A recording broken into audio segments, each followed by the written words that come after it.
sorga di bawah telapak kaki ibu. Apa maksudnya, saudara? Harus menghargai ibu, betul. Terus Bapak gimana? Alkitab tidak pernah bilang sorga di bawah telapak kaki ibu. Sorga di bawah telapak kaki ibu itu pandangan dari yang lain, saudara. Ibu-ibu, jangan mau dipakai setan untuk menanamkan kebencian pada anak-anakmu. Ada banyak anak-anak hari-hari ini tidak dibesarkan dengan father's figure.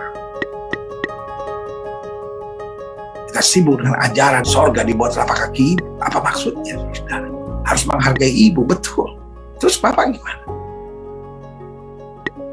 Alkitab tidak pernah memisahkan ibu dan bapak. Hormatilah ayahmu dan ibumu pada saat yang bersamaan, saudara. Tapi kan ibu melahirkan. Hello? Ibu melahirkan.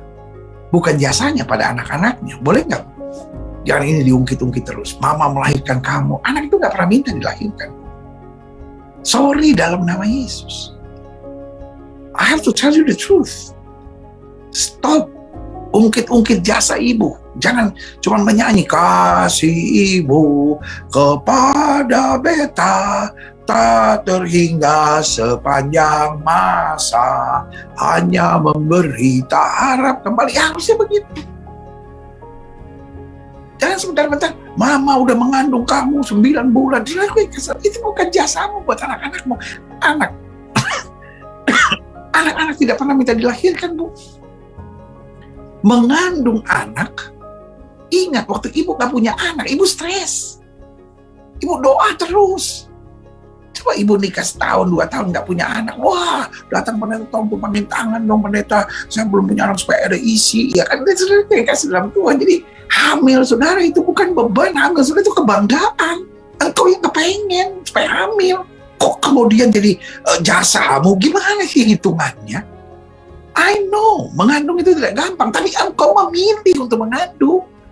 Engkau memilih untuk mengandung. Masa engkau akhirnya bangga-banggakan, oh mama ini udah mengandung. Loh, itu kan engkau senang. Engkau menanti-nantikan, kau bangga mengandung. Lalu waktu melahirkan senangnya minta ampun. Oh, anak mama yang tersayang. Oh, sekarang jadi jahat. Engkau jadi mengungkit-ungkit terus, saudara. Sorry. Ibu-ibu yang suka mengungkit-ungkit pada anaknya. Oh, mama udah mengandung kamu. Saudara yang kasih dalam Tuhan, engkau tidak tulus. Engkau penuh dengan akal bulus untuk ngomong ini. Sorry, saudara. Sebagai hamba Allah, saya mau bilang, peran ibu sangat penting. Tapi peran bapak jangan dilupakan. Alkitab tidak pernah bilang sorga di bawah telapak kaki ibu. Sorga di bawah telapak kaki ibu itu pandangan dari yang lain. Saudara. Kenapa? Saya pelajari. Ajaran sorga di bawah telapak kaki ibu karena suami boleh punya istri beberapa. Tapi kita orang Kristen itu jelas seorang suami hanya boleh punya 1 istri, seorang istri hanya boleh punya 1 suami. Karena itu menghormati ibu wajar, wajib, harus. Tetapi jangan lupakan peran ayah karena ini 2 hal yang nggak bisa dipisahkan. Tolong hentikan pengajaran hormati ibumu lebih daripada ayah. Itu dari setan, minta maaf. Sehingga peran ayah diabaikan dalam keluarga. Sehingga kita nggak bisa dekat sama Tuhan. Maaf, saya membongkar sebuah ajaran yang buat saya ini dari setan, saudara. And I have to tell you the truth. I know. Saya melawan arus, saudara. Karena arus, oh enggak, ibu harus dihormati lebih. Tunjukkan ayatnya.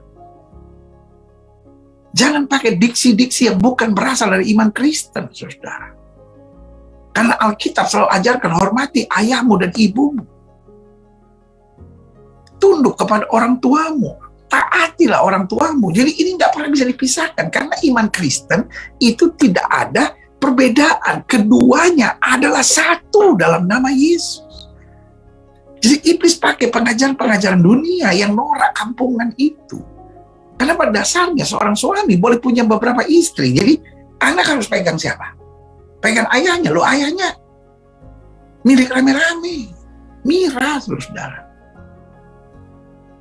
Iman Kristen, tolong kita ajarkan di rumah masing-masing. Ibu, engkau kan yang mendidik anak, ajarkan dia untuk menghormati ayahnya juga. Jangan hanya Kamu harus hormat sama mama ya, harus hormat sama mama ya, bapak lu tuh ya, bapak lu tuh ya. Aduh, jangan suka ngomongin suamimu. Karena dia imam dalam keluarga. Kalau imamnya rusak, ya rusak semua. Bu, saya tahu mungkin ibu sakit hati pada suamimu, tapi tetap ajarkan anak-anakmu untuk hormati ayahnya. Karena istri yang tidak mau tunduk sama suami akan menjadi istri yang tidak mengajarkan otoritas dalam keluarga. Perhatikan. Walaupun suaminya ngaco, kalau istri tetap tunduk sama suami, tetap hormat sama suami, anak-anakmu akan menghormati engkau lebih. Tapi kalau istri melawan suami, minta maaf saudara, yang terjadi adalah anak-anak akan melawan kau. Kenapa? Karena kau tidak tunduk pada otoritas. Jadi anak-anakmu tidak belajar tentang tunduk pada otoritas. Dan ini yang setan mau buat. Makanya broken home, broken heart, dan kemudian broken father figure. Saya mengerti. Pengajar ini akan gak disukai banyak orang, khususnya kaum feminis. Tapi justru yang saya mau kasih tahu, betapa berharganya wanita. Sehingga jangan dipisah-pisahkan. Wanita dan suaminya itu satu. Karena Alkitab bilang keduanya adalah satu. Bagaimana kita bisa pisahkan? Hormati ibumu lebih daripada ayahmu. Loh, ayatnya di mana? Firman Tuhannya di mana? Surga di bawah tapak kaki ibu. Ayatnya di mana? Loh, ibu-ibu aja banyak yang gak masuk surga kok. Saya harap kita memahami, saya harap kita mengerti segala dalam terang firman Tuhan, bukan dari pandangan yang kita comot-comot sesuai dengan keinginan kita karena kita seorang ibu, lalu kita woyo surga di bawah kaki ibu. No.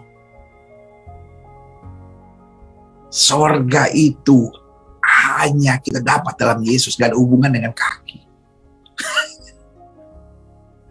Ya, jangan pijit-pijit kaki mamamu lalu bilang, oh ya aku lagi mau mendekat pada sorga. Melayani mamamu, mengasihi mamamu itu hak wajib. Tapi menghormati dan mengasihi papamu itu pun adalah bagian dari panggilan firman Tuhan. Tolong jangan pisahkan apa yang dipersatukan Tuhan, jangan diceraikan oleh manusia. Dan ini buat saya juga bukan hanya cerai secara fisik, tapi cerai dalam pandangan. Jangan kita memisah-misahkan peran ibu, peran ayah. Lu saudara yang kasih dalam Tuhan, mereka perannya membeda. Istri itu membimbing. Suami itu bertanggung jawab. Makanya keduanya tidak pernah bisa dipisahkan. Jangan pisahkan wheel, ya kan? Apa roda, atau orang Manado bilang bola, dengan setir. Ya. Jadi ada bola, ada rodanya, tapi ada setirnya. Mana yang lebih penting? Dua-duanya penting. Buat apa ada setir tapi nggak ada roda? Buat apa ada roda tapi nggak ada setir? Jelas ya. Jadi istri, ibu seperti roda yang membuat semuanya jalan. Tapi bapak adalah setirnya yang mengarahkan segala sesuatu. Dan ketika perannya udah mulai rusak, inilah yang rencana setan. Untuk apa? Broken home, broken heart, dan broken father figure. Makanya Alkitab bilang, di akhir zaman, pemulihan yang akan terjadi karena ada kerusakan total dalam keluarga. Maka pemulihan akan terjadi. Tuhan mengutus Elia. Maka ia akan membuat hati bapak-bapak berbalik pada anak-anaknya. Lihat saudara yang kasih dalam Tuhan. Karena pengajaran-pengajaran, karena situasi, karena keadaan. Rusak hubungan anak dan ayah. Ibu-ibu, jangan mau dipakai setan untuk menanamkan kebencian pada anak-anakmu.